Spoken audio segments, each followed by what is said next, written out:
Good afternoon. My name is Megan Williams, and I'm an assistant professor at the Universidad Técnica Federico Santa María in Valparaiso, Chile. My talk today will focus on what we know about estuarine physics and some things that we're still working out. This image here is of the inlet of the Rio Maipo in Central Chile, which is an estuary that, as far as I know, doesn't have an inlet that closes, but I hope to show you that some of the physics are still important, and also that historical precedent may not predict future inlet state. This is work with colleagues in Chile, as well as on the west coast of the United States, particularly Raul Flores and Alex Horner-Devine, as well as the students listed here. So first, I'll show you a few images to orient ourselves. Here on the left are two central Chilean barbelled estuaries, the Aconcagua and the Maipo. And on the right is the estuary where I did my PhD work, the Pescadero Estuary in California. In all of these images, you'll see an energetic ocean with a surf zone and waves breaking outside the inlet. You see a small narrow inlet, and inside the estuary, conditions are much calmer. And you'll also note that the Maipo down here is a little bit turbid. So if we go to look at the work in the Pescadero to define some general estuarine physics, we see that obviously the estuary in the open state is tidal, shown with the water level indicated by the red and black line on the top plot. But when we compare it to the ocean water level in gray, we see that the tidal range is cut off at a certain height. And this ocean water level is able to retreat much further down. Obviously, this relationship will change with sand accretion or erosion at the inlet, but because we have this shallow inlet essentially upstream of the surf zone, water level setup that occurs due to wave breaking affects the entire estuary. So here I've subtracted the high tide in the ocean from the high tide in the estuary and compared it to the ocean's significant wave height, and we see excellent agreement, where 1 meter of increased oceanic wave climate results in about 10 centimeters of increased estuarine water level. So the other strong effect that we see caused by the nearshore environment is the presence of infragravity energy within the estuary. I'm showing here a variance-preserving spectra for a few days in April of 2012, and what we see is that there's a lot of energy between this 30-second and 5-minute band, or what we call the infragravity band of ocean waves. We also see that the ocean retreats below the Pescadero Inlet, and this wave forcing is cut off. So this infragravity energy has been shown to be not only energetically important for velocities in the estuary, but also is something that factors into sediment transport that closes the inlet, which I suspect that Javier Bertan has mentioned earlier this session. More recently, Madeline Harvey and others have looked at this question of wave setup and sea level rise in Southern California estuaries during the 2015-16 El Nino, and found that wave setup was persistent in intermittently closed estuaries, but not in those that are maintained perennially open, indicated here, I believe, in the white circles. And so this is presumably due to a lack of a shallow inlet sill. So here you can see on this bottom plot, the red lines show the water level in the intermittently open estuaries, and they're much higher than these blue lines, which show the perennially open estuaries. So I think this work gives a good framework for when to expect this tidally discontinuous wave forcing to be important. On the estuary side of the bar, the last general physics I want to mention is that of salt movement throughout the estuary. John Largier and Susan Taljaard showed in the Palmate estuary in South Africa that salt water moves in as a salt wedge, relaxes to form a vertical stratification, and then is removed on ebb from erosion of this salt trap. We see a similar dynamic in the Pescadero estuary in California.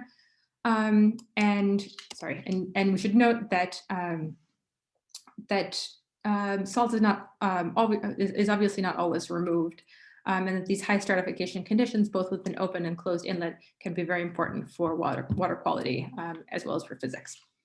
And so at this point, I would love to be able to show you our preliminary results from fieldwork in Chile. We're starting to look at the influence of this high stratification on suspended sediment transport. But like many of you, I'm sure, my fieldwork has been delayed for obvious reasons. And so that I hope to show you that line of investigation at a conference in the near future. I will, however, add to the consideration of barbelled estuarine plumes as something that we also need to consider as we think about sediment transport or water quality parameters. So Sam Kastner has developed a nice framework for considering the fate of small river plumes as they interact or compete with an energetic surf zone. His study in the Quinault River in the Pacific Northwest of the United States shows that if waves are large, the river plume is trapped by the surf zone. If the discharge is large, the river plume is able to escape, and that there's also could be a bathymetric dominance where there's a tidal modulation of the surf zone location with respect to an outlet channel. So these are certainly processes to consider if you have a swimming beach near the mouth of an estuary, or want to understand the transport of suspended sediments or contaminants. So finally, I will bring us to Chile and back to the Maipo River, where, like I mentioned, we've done a small amount of field work. And we've also done some analysis of the plume dynamics from satellite imagery. So here is the Maipo displaying behavior that agrees with Sam Kastner's work. So here we have two similar freshwater discharges, about 150 meters cubed per second. And the 3.1 meter significant wave height on the right shows that the plume shown here is very turbid, is being trapped by the surf zone, and doesn't exit the surf zone until we run out of surf zone at the San Antonio port. While on the right, with a smaller wave climate, we see that plume water is able to escape at the inlet, although there is also wave trapping and the same plume escape at the end of the wave zone.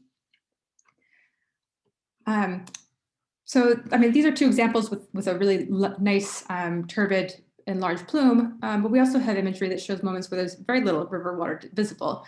And this is not only because of the seasonal variability of precipitation in Central Chile, but also because of the current mega-drought, which is now in its 11th year. So I'm going to pause here and give us a little bit of Chilean context. The country is narrow.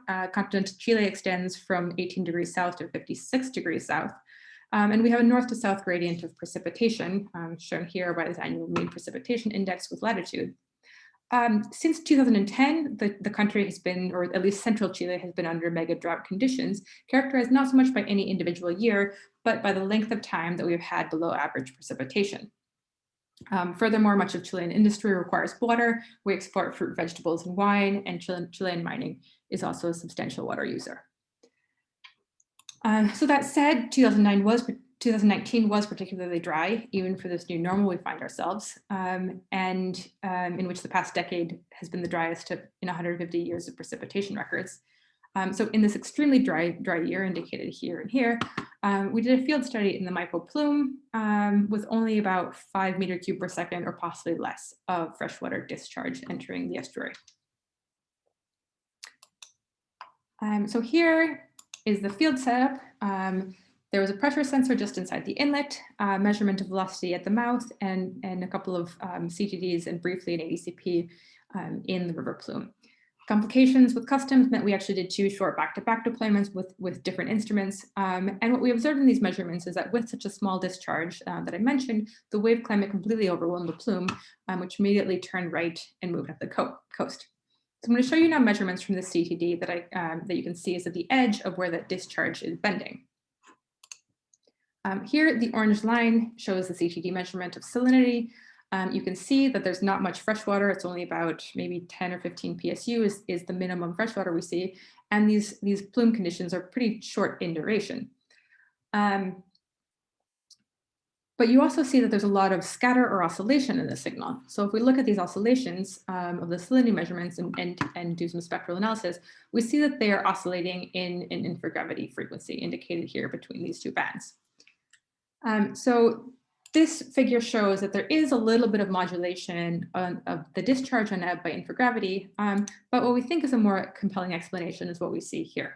So here we have 2 drone images of the plume, where you can see that the dashed line here gives the edge of the plume. So the middle plot is the cross-shore distance. So this is this line right here, and the right plot is the alongshore distance. But both show that the plume is moving onshore and offshore, and also alongshore on an infragravity timescale. And so this is suggesting that our sensor is sitting right here, just at the edge, is sampling the plume movement, which probably also has some interesting implications for small-scale plume mixing. So with this, I'm going to leave the stratified freshwater plume physics and finally, very briefly, show some preliminary results in the Aconcagua estuary. So this is an estuary just a little bit north of the Maipo. it is one that that does close and is one that has a lot of agricultural water demand. So you can see here these two maps that show percent of the area under agricultural cultivation and some of the things that are being grown in the valley, including avocados, grapes, and alfalfa. A couple of drone images and a Google Earth image show different states of the inlet. So I've used Valentine Heimhover's new inlet tracker toolbox, which is a Python toolbox that uses Google Earth image to obtain Landsat and Sentinel-2 data and calculates water indices to determine the inlet open or closed state. So here are two images from the Aconcagua. The left is open. You can see this small channel in the modified normalized difference water index, and on the right, it's closed. And so what we can do, and these are very preliminary data, and some of these dots are going to change a little bit as I do some more quality control. But what we can do is construct a long-term record of the inlet state. And what you can clearly see from the open dots on the top and the closed dots on the bottom is that there has been a big transition in the behavior of this inlet, where the Aconcagua used to mostly be open, and now it's quite frequently closed. So there's a couple of things we can look at here, but I'm going to focus on the stream flow. And so what we can see here, if we look at all of the inlet, the stream flow for all of the data points we have, the estuary the inlet can close below about 10 meters cubed per second discharge. And obviously with the mega-drought, these conditions are much more likely. What I think is also relevant, though, is the role of water use in the valley. And so here's a discharge for about 1999 onward. And this is that same plot just for 2020. And so what you see here is these clear peaks in the daily average data. And so these are all peaks on Sundays. And so what is apparent is that on the weekends, they're turning the pumps off. And so we're seeing this massive drawdown of freshwater due to agricultural and possibly mining use. So what this is suggesting, though, is that except for the winter months, freshwater discharge to the estuary is extremely limited, and then we're relying only on tidal processes to keep the inlet open. So the transition here is one that's been both environmental and anthropogenic. So I'm out of time, so I'll leave a few bullet points and conclusions about things that I'm working on and things also about things that we as a community, I think, should be pursuing as well as my email address if you want to discuss any of the many details that I glossed over here. Thank you very much.